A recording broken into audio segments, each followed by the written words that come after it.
Hello friends, welcome to our YouTube channel learn with N H. आज के शानदार video के अंदर हम दोस्तों आरटी एक्ट 2011 के बारे में चर्चा करने वाले हैं। आरटी एक्ट 2011 से संबंधित प्रीवियस एग्जाम में जो आपके सवाल पूछे गए हैं उनकी हम यहाँ पर चर्चा करेंगे। लगभग 100+ क्वेश्चन मैं आपको करवाने वाला हूँ। तो जो भी विद्यार्थी रीट मेंस भर्ती परीक्षा की तैयारी कर रहे हैं, आप इस वीडियो को जरूर देखिए। इससे आपको काफ़ी ज़्यादा फायदा मिलेगा। एग्जाम में जो भी सवाल आपके पूछे जाएंगे वो आपको यहाँ से देखने को मिल जाएंगे। तो आरटी एक्ट 2011 की हम चर्चा करेंगे। तो जो भी विद्यार्थी रीट मेंस एग्जाम की तैयारी कर रहे हैं, आप इस वीडियो को जरूर देखिए। पहला सवाल देखिए, राजस्थान निशुल्क और अनिवार्य बाल शिक्षा अधिकार नियम 2011 को किस तारीख को अधिसूचित किया गया था? तो आरटी एक्ट 2011 को कब अधिसूचित किया गया, यह आपको बताना है। तो आप लोगों को पता होगा, आरटी एक्ट 2009 की धारा 38 के द्वारा जो प्रदत्त शक्तियां दी गई थी, उन प्रदत्त शक्तियों का उपयोग करते हुए 29 मार्च 2011 को इसको अधिसूचित किया गया था। ऑप्शन ए यहां पर आपका सही होगा। अगला सवाल देखिए, इन नियमों के अनुसार अलाभित समूह में निम्नलिखित में से कौन सी श्रेणी शामिल नहीं है? तो अलाभित समूह में आपकी कौन सी श्रेणी शामिल नहीं है? अनुसूचित जाति का बालक यहां पर शामिल है, अनुसूचित जनजाति का बालक भी शामिल है और अनाथ बालक भी यहां पर शामिल है, लेकिन अन्य पिछड़ा वर्ग का बालक यहां पर शामिल नहीं है। तो सी यहां पर आपका गलत हो जाएगा। अगला सवाल देखिए, विद्यालय प्रबंधन समिति एसएमसी की कार्यकारिणी समिति में कम से कम कितनी प्रतिशत महिला सदस्य होनी चाहिए? तो कम से कम कितने प्रतिशत महिला सदस्य यहां पर होगी? तो नियम 4(1) जो कहता है उसके अनुसार कितने परसेंटेज आपकी महिला सदस्य होगी? तो ये 50% होगी। ऑप्शन सी यहां पर आपका सही हो जाएगा। अगला सवाल देखिए, राजस्थान आरटी नियम 2011 की किस नियम के तहत विद्यालय विकास योजना स्कूल डेवलपमेंट प्लान तैयार करने का प्रावधान है? तो स्कूल डेवलपमेंट प्लान जो है ये तैयार करने का प्रावधान किस में है? तो ये आपका नियम 5 में दिया गया है, ये आपको ध्यान रखना है। तो यहां पर आपका राइट आंसर क्या हो जाएगा? नियम 5 हो जाएगा। अगला सवाल है, यदि कोई विद्यालय कैपिटेशन शुल्क लेता है तो उस पर लिए गए शुल्क का कितना गुना जुर्माना लगाया जा सकता है? तो यदि कोई विद्यालय जो है वो कैपिटेशन शुल्क लेता है तो उस पर लिए गए शुल्क का कितना परसेंटेज आपका जुर्माना लगाया जा सकता है या कितना गुना, ये आपसे पूछा गया है। तो यहाँ पर 10 गुना जुर्माना जो है वो लगाया जा सकता है। अगला सवाल है, निजी विद्यालयों में कमजोर वर्ग और अलाभित समूह के बच्चों के लिए कितने प्रतिशत सीटें आरक्षित रखना अनिवार्य है? तो निजी विद्यालय यानी प्राइवेट स्कूल जो है वहां पर कमजोर वर्ग और अलाभित समूह के बच्चों के लिए कितने प्रतिशत सीटें आरक्षित रखना अनिवार्य है? तो ये हो जाएगी आपकी कितनी? 25%। सी यहां पर आपका सही होगा। अगला सवाल है, राजस्थान आरटीए नियमों के अनुसार कक्षा 1 से 5 तक के लिए विद्यालय घर से कितनी पैदल दूरी के भीतर स्थापित किया जाएगा? तो विद्यालय जो है यह आपका 1 किलोमीटर दूरी के भीतर स्थापित किया जाएगा 1 से 5वीं क्लास तक के बच्चों के लिए। अध्यापकों के लिए शिकायत निवारण तंत्र की स्थापना का उल्लेख किस नियम में किया गया है?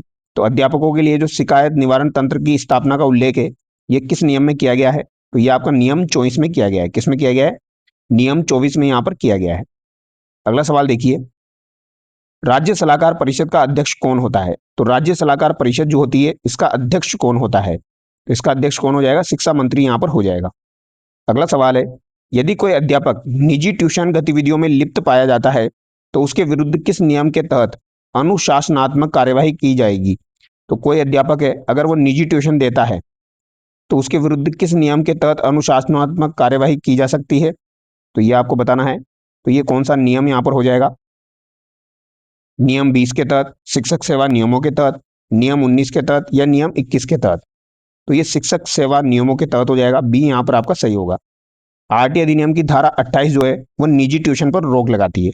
तो धारा 28 जो है ये आपके निजी ट्यूशन जो होते हैं इन पर रोक लगाती है और इस नियम का उल्लंघन करने पर संबंधित शिक्षक पर लागू सेवा नियमों के अनुसार अनुशासनात्मक कार्यवाही की जा सकती है।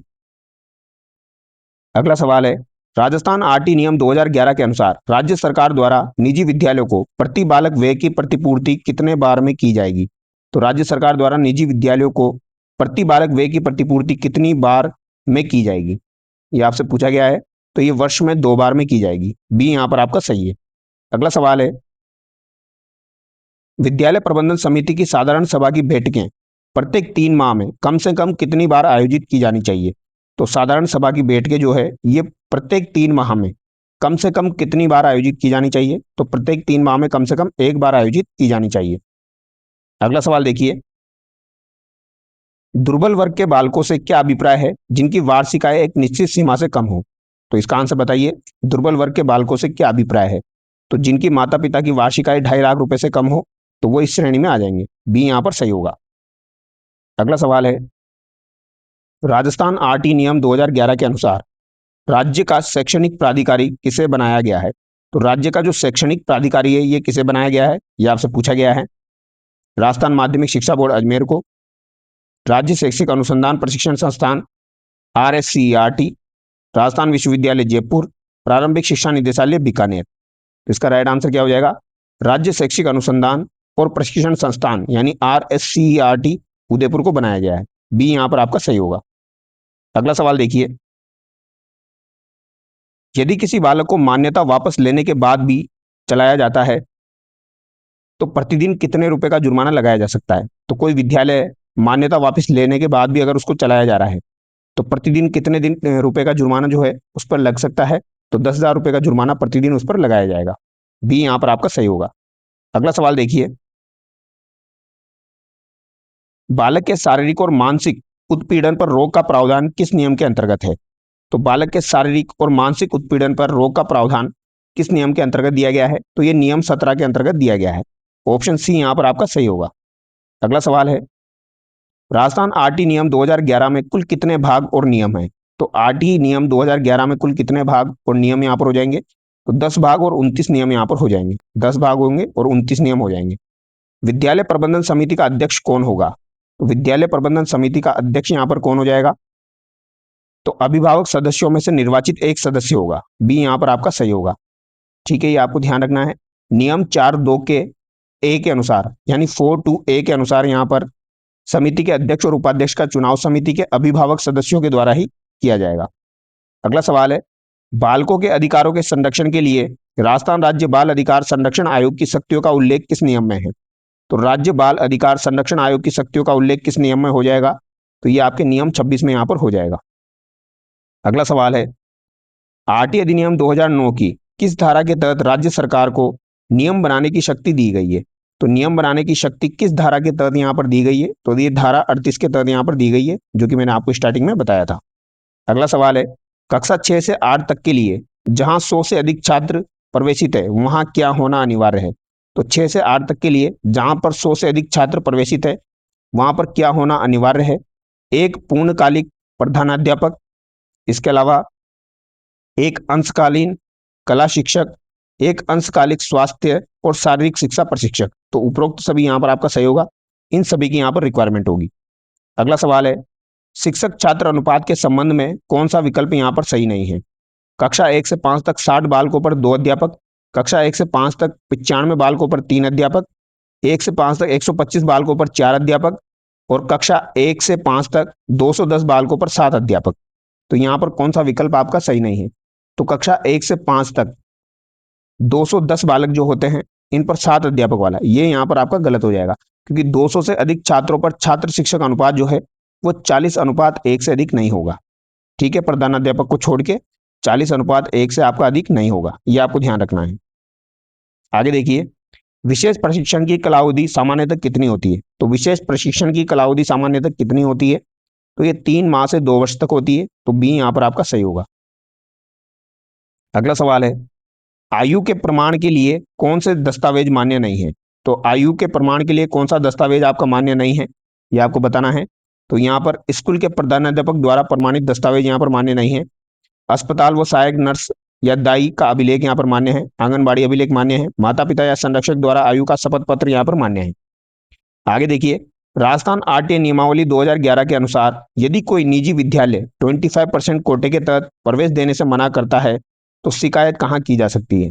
तो ये शिकायत आपकी ब्लॉक प्रारंभिक शिक्षा अधिकारी में की जाएगी। बी यहाँ पर आपका सही होगा। अगला सवाल है, आरटी नियम 2011 के अनुसार विद्यालय प्रबंधन समिति द्वारा तैयार की गई विद्यालय विकास योजना को अंतिम रूप कौन देता है?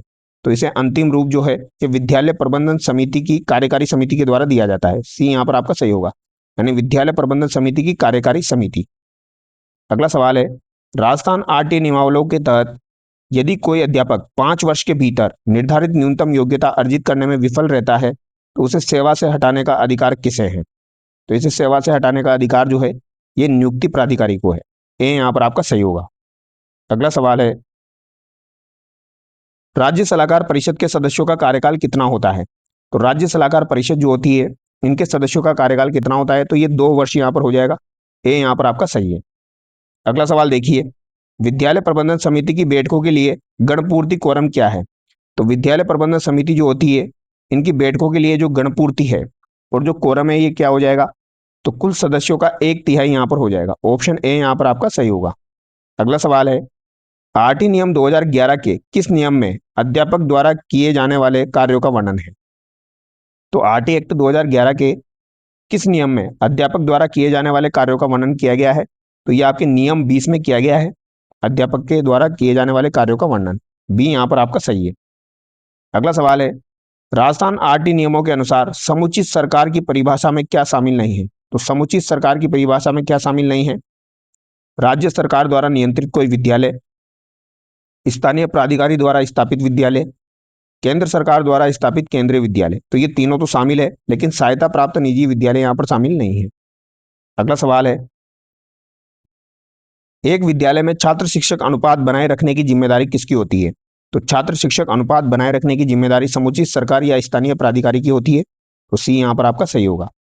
अगला सवाल है, आरटी अधिनियम की धारा 12(1) के तहत 25% आरक्षित सीटों पर प्रवेश के लिए प्रति बालक व्यय की प्रतिपूर्ति का दावा निजी विद्यालय किससे करता है? तो ये किससे करता है? राज्य सरकार से करता है। बी यहाँ पर आपका सही होगा। अगला सवाल है, राजस्थान आरटी नियम 2011 के अनुसार विद्यालय में अतिरिक्त शिक्षकों के पद स्वीकृत करने की आवश्यकता का आकलन कौन करता है?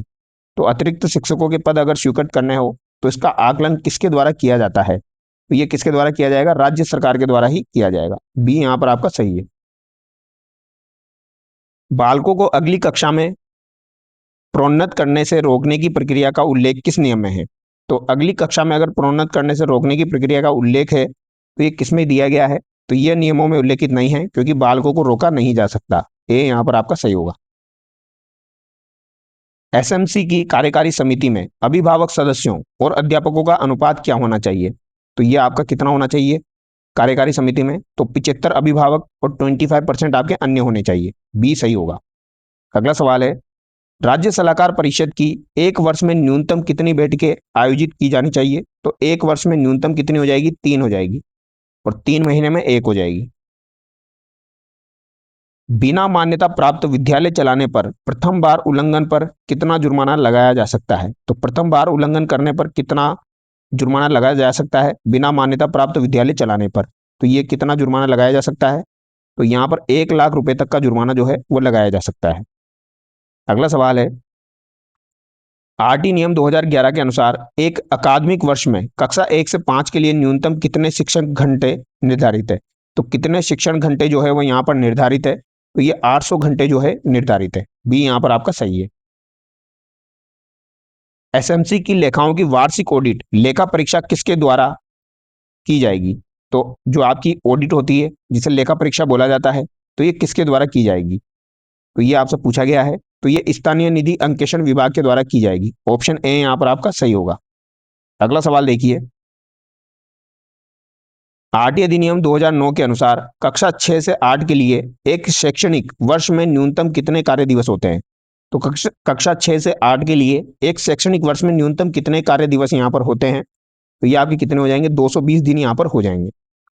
बालक केंद्रित शिक्षा का सिद्धांत आरटी अधिनियम की किस धारा से संबंधित है? तो बालक केंद्रित शिक्षा का योगदान जो है या इसका जो सिद्धांत है ये आरटी अधिनियम की कौन सी धारा में उल्लेखित है, ये आपको बताना है। तो ये किसमें हो जाएगा? आपका धारा 29 में यहाँ पर हो जाएगा। किसमें हो जाएगा? धारा 29 में हो जाएगा। यदि एसएमसी 3 लगातार बैठकों में गणपूर्ति करने में विफल रहती है तो क्या परिणाम होगा? तो 3 लगातार बैठकों में अगर गणपूर्ति करने में विफल रहती है एसएमसी, तो उसका परिणाम क्या होगा?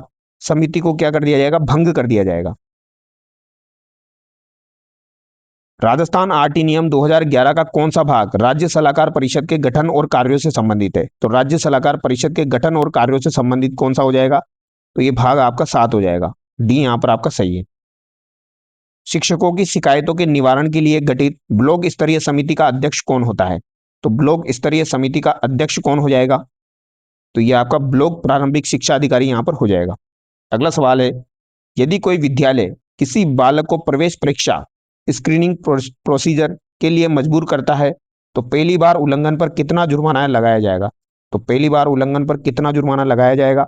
तो ये 25,000 रुपए का जुर्माना यहाँ पर लगाया जाएगा। ऑप्शन बी यहाँ पर आपका सही होगा, 25,000 रुपए का जुर्माना लगाया जाएगा।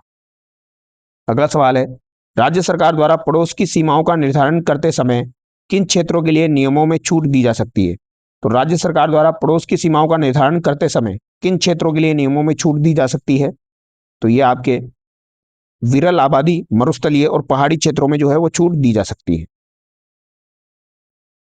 राजस्थान में राज्य शैक्षिक अनुसंधान और प्रशिक्षण परिषद RSCERT का मुख्यालय कहाँ स्थित है? तो इसका मुख्यालय कहां पर हो जाएगा? उदयपुर में हो जाएगा। आरटी अधिनियम की कौन सी धारा शिक्षकों द्वारा निजी शिक्षण प्राइवेट ट्यूशन पर रोक लगाती है?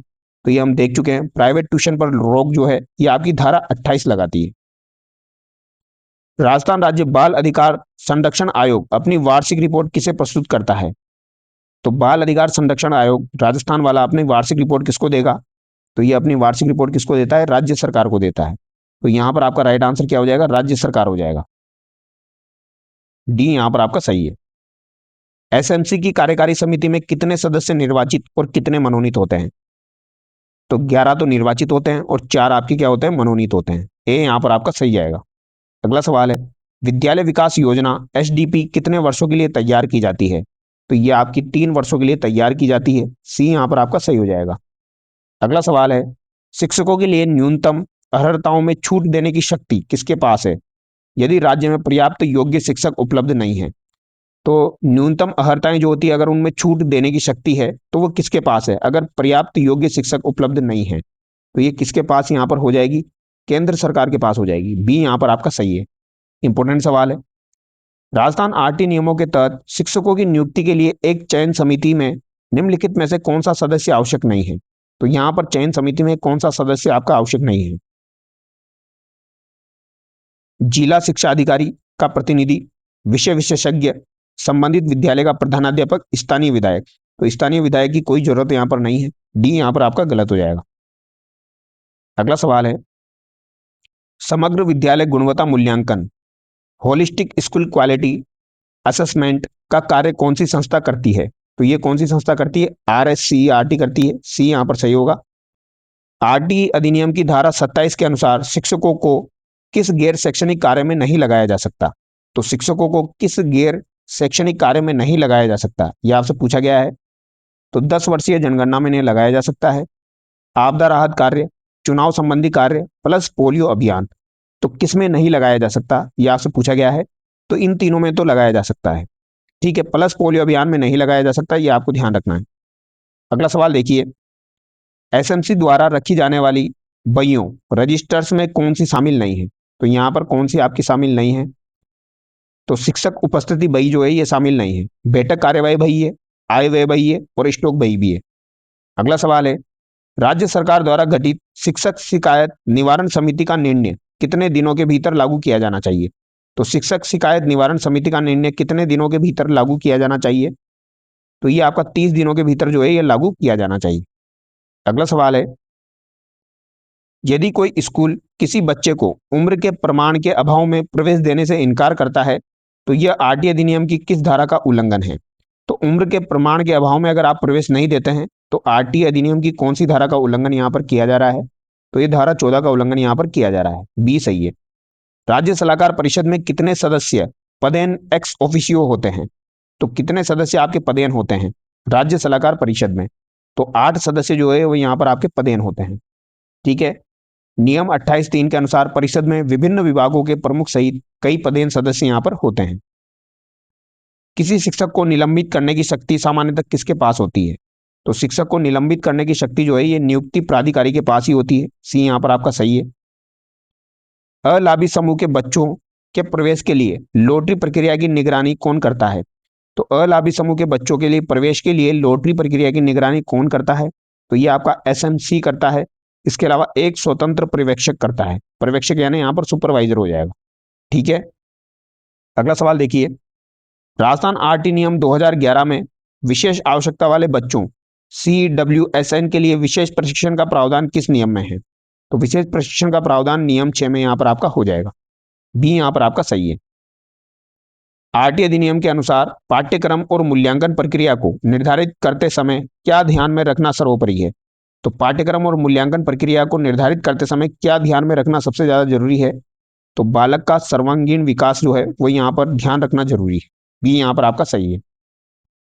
विद्यालय प्रबंधन समिति का सचिव कौन होता है? तो विद्यालय प्रबंधन समिति जो होती है इसका सचिव आपका संस्था प्रधान या फिर प्रधानाध्यापक यहाँ पर होता है। सी सही होगा। अगला सवाल है, यदि 25% कोटे के तहत प्रवेश पाने वाले बच्चे की फीस की प्रतिपूर्ति में देरी होती है तो निजी विद्यालय कितनी ब्याज दर से दावा कर सकता है? तो निजी विद्यालय कितनी ब्याज दर से दावा कर सकता है? तो नियमों में ब्याज का जो है वो कोई प्रावधान नहीं है। डी यहां पर आपका सही होगा। आरटी नियमों में प्रतिपूर्ति में देरी पर ब्याज का दावा करने का कोई स्पष्ट प्रावधान नहीं है। आरटी अधिनियम की धारा 17 किससे संबंधित है? तो धारा 17 जो है ये आपकी किससे संबंधित है? तो शारीरिक दंड और मानसिक उत्पीड़न का प्रतिषेध से संबंधित है आपकी धारा 17। विद्यालय से बाहर के बच्चों, आउट ऑफ स्कूल चिल्ड्रन का सर्वेक्षण करवाने और उन्हें आयु उपयुक्त कक्षा में प्रवेश दिलाने का दायित्व किसका है? तो आयु उपयुक्त कक्षा में प्रवेश दिलाने का दायित्व किसका हो जाएगा? तो ये स्थानीय प्राधिकारी का यहां पर हो जाएगा। बी यहां पर आपका सही है। राजस्थान में प्रारंभिक शिक्षा पूर्णता प्रमाण पत्र कक्षा 8 की परीक्षा का आयोजन कौन करता है? तो कक्षा 8 यानी शिक्षा पूर्णता प्रमाण पत्र की परीक्षा का आयोजन किसके द्वारा किया जाएगा? तो ये आपकी RSCERT उदयपुर के द्वारा ही किया जाता है। अगला सवाल है, राज्य सलाहकार परिषद के गैर सरकारी सदस्यों में से कम कितने सदस्य अनुसूचित जाति, जनजाति, अन्य पिछड़ा वर्ग या अल्पसंख्यक समुदाय से होने चाहिए? तो कितने आपके अन्य पिछड़ा वर्ग, अनुसूचित जाति, जनजाति या अल्पसंख्यक समुदाय से होने चाहिए कम से कम राज्य सलाहकार परिषद के गैर सरकारी सदस्यों में? तो ये कितने हो जाएंगे आपके? आधे हो जाएंगे। 25% यहाँ पर आप 50% यहाँ पर सही होगा, आधे। आरटी नियमों के अनुसार शिक्षक अभिभावक बैठक आयोजित करने की आवृत्ति क्या है? तो ये क्या हो जाएगी आपकी? नियमों में आवृत्ति जो है वो निर्दिष्ट नहीं है पर नियमित रूप से होनी चाहिए। डी यहां पर आपका सही होगा। अगला सवाल है, राजस्थान आरटी नियम 2011 के अनुसार ब्लॉक प्रारंभिक शिक्षा अधिकारी BEO को अपनी रिपोर्ट किसे और कब तक भेजनी होती है? तो ये आपका जो ब्लॉक प्रारंभिक शिक्षा अधिकारी होता है ये अपनी रिपोर्ट किसे भेजता है और किसको भेजनी होती है? तो ये DEO को भेजता है और ये 10 मई तक आपको भेजनी होती है। ए यहां पर आपका सही होगा। नियम 21(2)B के अनुसार BEO अपनी समेकित रिपोर्ट 10 मई तक DEO को भेजता है। एक शिक्षक के लिए प्रति सप्ताह न्यूनतम कितने कार्य घंटे तैयारी के घंटे सहित निर्धारित है? तो एक शिक्षक के लिए प्रति सप्ताह न्यूनतम कितने कार्य घंटे निर्धारित है यह आपको बताना है। तो ये 45 घंटे जो है वो यहां पर निर्धारित है। यदि किसी क्षेत्र में विद्यालय नहीं है तो नए विद्यालय की स्थापना की सिफारिश करने का प्रथम दायित्व किसका है? तो नए विद्यालय की स्थापना की सिफारिश करने का प्रथम दायित्व किसका हो जाएगा? तो ये स्थानीय प्राधिकारी का हो जाएगा। आरटी अधिनियम 2009 की कौन सी धारा केंद्र सरकार की शक्तियों और भूमिका को परिभाषित करती है? तो केंद्र सरकार की जो शक्तियां हैं और उसकी भूमिका है उसको कौन से जो है आपकी धारा वो निर्धारित या प्रभावित करती है? तो ये कौन सी हो जाएगी आपकी? धारा 35 यहां पर हो जाएगी। सी यहां पर आपका सही होगा। तो धारा 35 जो है ये परिभाषित करेगी केंद्र सरकार की शक्तियों को। विद्यालय प्रबंधन समिति के अध्यक्ष और उपाध्यक्ष का चुनाव कौन करता है? तो SMC के अध्यक्ष और उपाध्यक्ष का जो चुनाव है ये किसके द्वारा किया जाएगा? तो ये आपका किसके द्वारा किया जाएगा? केवल अभिभावक सदस्य अपने में से ही करेंगे। तो बी यहां पर आपका सही होगा। अध्यक्ष और उपाध्यक्ष दोनों का चुनाव समिति के निर्वाचित अभिभावक सदस्यों द्वारा अपने बीच से ही किया जाता है। राजस्थान आरटी नियम 2011 के किस नियम में पड़ोस के विद्यालय यानी नेबरहुड स्कूल की सीमाओं का स्पष्टीकरण है? तो पड़ोस के विद्यालयों की सीमाओं का स्पष्टीकरण किसमें दिया गया है? तो ये नियम 7 में आपका दिया गया है। अलाभित समूह में अनाथ श्रेणी को किस वर्ष में संशोधन द्वारा जोड़ा गया? तो अलाभित समूह में अनाथ श्रेणी को कब जोड़ा गया संशोधन के द्वारा? यह आपसे पूछा गया है। तो ये 2013 में जोड़ा गया था अनाथ श्रेणी को। अगला सवाल है, यदि राज्य सलाहकार परिषद का कोई सदस्य बिना अनुमति के लगातार 3 बैठकों में अनुपस्थित रहता है तो क्या होगा? तो बिना अनुमति के 3 बैठकों पर अगर राज्य सलाहकार परिषद का कोई सदस्य अनुपस्थित रहता है तो उसका क्या होगा यह आपको बताना है। तो उसका पद रिक्त माना जाएगा। बी यहां पर आपका सही होगा। अगला सवाल है, पीसीआर को बनाए रखने का मुख्य उद्देश्य है, यानी पुपिल कुमुलेटिव रिकॉर्ड को बनाए रखने का जो मुख्य उद्देश्य है वो क्या हो जाएगा? तो बालक की प्रगति का समग्र रिकॉर्ड रखना। बी यहाँ पर आपका सही है। आरटी के तहत यदि 151 छात्र कक्षा 1 से 5 में नामांकित है तो कितने शिक्षकों की आवश्यकता होगी? तो 151 छात्र अगर कक्षा 1 से 5 में नामांकित है तो कितने शिक्षकों की यहाँ पर आवश्यकता है, ये आपको बताना है। तो 5 शिक्षक प्लस 1 प्रधानाध्यापक की यहाँ पर आवश्यकता है। राज्य सरकार नियमों के प्रयोजनों के लिए अकादमिक वर्ष की शुरुआत किस तारीख से मानती है? तो अकादमिक वर्ष की शुरुआत किस तारीख से यहाँ पर मानी जाएगी? तो ये आपकी नियमों में तारीख जो है वो निर्दिष्ट नहीं है। डी यहाँ पर आपका सही होगा। अकादमिक वर्ष की शुरुआत शिक्षा विभाग के कैलेंडर द्वारा ही निर्धारित की जाती है, तो इसका नियमों में कोई उल्लेख नहीं है, निर्दिष्ट नहीं। विद्यालय विकास अनुदान स्कूल डेवलपमेंट ग्रांट का उपयोग किन कार्यों के लिए प्रतिबंधित है? तो ये किन कार्यों के लिए प्रतिबंधित है ये आपको बताना है। तो शिक्षकों के वेतन भुगतान के लिए ये प्रतिबंधित है। सी यहाँ पर आपका जो है वो सही है। एसएमसी की कार्यकारी समिति में कितने प्रतिशत सदस्य माता पिता या संरक्षक होने चाहिए? तो कितने प्रतिशत सदस्य माता पिता या संरक्षक होने चाहिए एसएमसी की कार्यकारी समिति में? तो ये आपके कम से कम कितने हो जाएंगे? 75% हो जाएंगे। आरटी अधिनियम के तहत राष्ट्रीय सलाहकार परिषद का गठन कौन करता है? तो राष्ट्रीय सलाहकार परिषद का गठन आरटी अधिनियम के तहत किसके द्वारा किया जाता है? तो ये मानव संसाधन विकास मंत्रालय और अब जो हो जाएगा वो हो जाएगा शिक्षा मंत्रालय, इसके द्वारा किया जाता है। एक बालक जिसे विद्यालय से निष्कासित कर दिया गया है उसे पुनः प्रवेश के लिए किस आधार पर मना नहीं किया जा सकता? तो उसे पुनः प्रवेश के लिए किस आधार पर मना नहीं किया जा सकता, यह आपको बताना है। खराब आचरण, कम उपस्थिति, अकादमिक प्रदर्शन। उपरोक्त में से कोई भी आधार जो है वो वैध नहीं है। डी यहाँ पर आपका सही होगा। किसी भी आधार पर आप मना नहीं कर सकते। निजी विद्यालयों में 25% कोटे के तहत प्रवेश के लिए आवेदन की निगरानी और प्रबंधन के लिए राज्य सरकार द्वारा बनाए गए ऑनलाइन पोर्टल का क्या नाम हो जाएगा? तो इसका नाम क्या हो जाएगा? आरटी पोर्टल यहाँ पर हो जाएगा। कौन सा पोर्टल हो जाएगा? RT portal. सी यहाँ पर आपका सही है। राजस्थान आरटी नियम 2011 का कौन सा नियम आयु का सबूत से संबंधित है? तो आयु के सबूत से संबंधित आपका कौन सा नियम हो जाएगा? नियम 12 हो जाएगा। नियम 12 आरटी अधिनियम की धारा 14 के अनुरूप प्रवेश के लिए आयु के प्रमाण से संबंधित है। अगला सवाल है, यदि विद्यालय प्रबंधन समिति 6 महीने तक विद्यालय विकास योजना तैयार करने में विफल रहती है तो यह योजना कौन तैयार करेगा? तो विद्यालय प्रबंधन समिति 6 महीने तक विद्यालय विकास योजना तैयार करने में अगर विफल रहती है तो ये योजना कौन तैयार करेगा? तो ये योजना आपका प्रधानाध्यापक तैयार करेगा। ये यहाँ पर आपका सही है। ठीक है, अगर विद्यालय प्रबंधन समिति 6 महीने तक विद्यालय विकास योजना तैयार नहीं कर पाती है तो प्रधानाध्यापक के द्वारा तैयार की जाएगी। आरटी अधिनियम 2009 को भारतीय संविधान के किस अनुच्छेद को लागू करने के लिए अधिनियमित किया गया था? तो किस अनुच्छेद को लागू करने के लिए अधिनियमित किया गया था? तो अनुच्छेद हो जाएगा यहाँ पर 21A। आपको पता होगा 86वां संविधान संशोधन हुआ था 2002 में। 86वां संविधान संशोधन 2002 में आपका हुआ था, इसके द्वारा ही जोड़ा गया था आपका 21A। विकलांग व्यक्तियों समान अवसर अधिकार संरक्षण और पूर्ण भागीदारी अधिनियम 1995 के तहत परिभाषित विकलांगता वाले बच्चों को आरटीए के तहत क्या अतिरिक्त लाभ मिलता है? तो क्या अतिरिक्त लाभ इनको मिलता है? तो ये आपको बताना है। 18 वर्ष की आयु तक इनको मुफ्त शिक्षा मिलती है। ये यहां पर आपका सही होगा। आरटी अधिनियम की धारा 18 के तहत बिना मान्यता प्राप्त विद्यालय चलाने पर दंड के बाद भी यदि विद्यालय चलाना जारी रखा जाता है तो अतिरिक्त जुर्माना कितना है? यानी एक दंड उससे ले लिया है उसके बाद भी वो जारी रख रहा है तो जुर्माना कितना लगेगा? अतिरिक्त जुर्माना। तो ये आपका 10,000 रुपये प्रतिदिन लगेगा। एसएमसी की कार्यकारी समिति के अध्यक्ष या उपाध्यक्ष के रूप में कौन नहीं चुना जाता? तो यहाँ पर अध्यक्ष और उपाध्यक्ष कौन नहीं चुना जा सकता एसएमसी का? कोई अभिभावक, स्थानीय प्राधिकारी का कोई निर्वाचित सदस्य, कोई अध्यापक, बी और सी दोनों। तो यहाँ पर राइट आंसर क्या हो जाएगा आपका? बी और सी दोनों हो जाएगा। कोई अध्यापक और स्थानीय प्राधिकारी का कोई निर्वाचित सदस्य ये नहीं चुने जा सकते। राजस्थान आरटी नियम 2011 में अंतिम और निर्णायक व्याख्या करने का अधिकार किसे दिया गया है? तो अंतिम और निर्णायक व्याख्या करने का अधिकार किसे दिया गया है? तो ये किसको दिया गया है? राज्य सरकार को दिया गया है। अगला सवाल है, विद्यालय विकास योजना में निम्नलिखित में से किस घटक का उल्लेख करना अनिवार्य नहीं है? तो किस घटक का उल्लेख करना जो है वह अनिवार्य यहाँ पर नहीं है। तो शिक्षकों की व्यक्तिगत संपत्ति का ब्यौरा। बी यहाँ पर आपका सही होगा। अगला सवाल देखिए, किस स्थिति में एक शिक्षक को जनगणना और चुनाव कार्य से भी छूट दी जा सकती है? तो जनगणना और चुनाव कार्य से भी छूट दी जा सकती है। एक शिक्षक को किस स्थिति में, यदि वह विकलांग हो तो बी स्थिति में यहां पर दी जा सकती है। अगर वो विकलांग है तो उसे जनगणना और चुनाव कार्य में छूट दी जा सकती है। एसएमसी का मुख्य उत्तरदायित्व क्या है? तो एसएमसी का मुख्य उत्तरदायित्व क्या हो जाएगा? विद्यालय के कार्यों का मॉनिटरिंग करना, तो विद्यालय के कार्यों की अनुवीक्षण करना, बी यहां पर आपका सही होगा।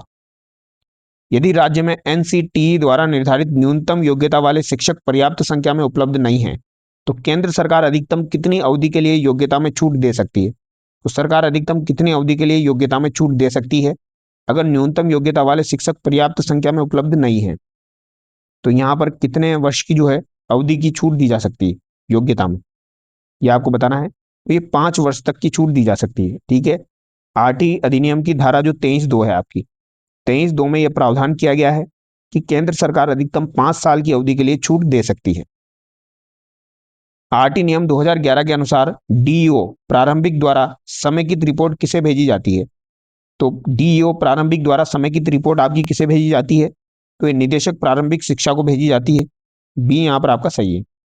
अगला लास्ट सवाल है आपका, राजस्थान राज्य बाल अधिकार संरक्षण आयोग के गठन का प्रावधान संविधान के किस अधिनियम के तहत किया गया है? तो बाल अधिकार संरक्षण आयोग के गठन का प्रावधान किस अधिनियम के तहत किया गया है? तो इस सवाल का आंसर जो क्या करेंगे आप कमेंट करके बताएंगे। 4 ऑप्शन आपके सामने हैं, इनमें से आपको कमेंट करके बताना है। शिक्षा का अधिकार अधिनियम 2009, बाल अधिकार संरक्षण आयोग अधिनियम 2005, किशोर न्याय अधिनियम 2015, बाल श्रम निषेध और विनियमन अधिनियम 1986।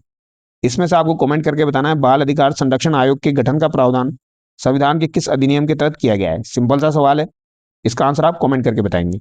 और वीडियो अच्छा लगा है तो वीडियो को लाइक करें और चैनल को सब्सक्राइब करें। Thank you so much.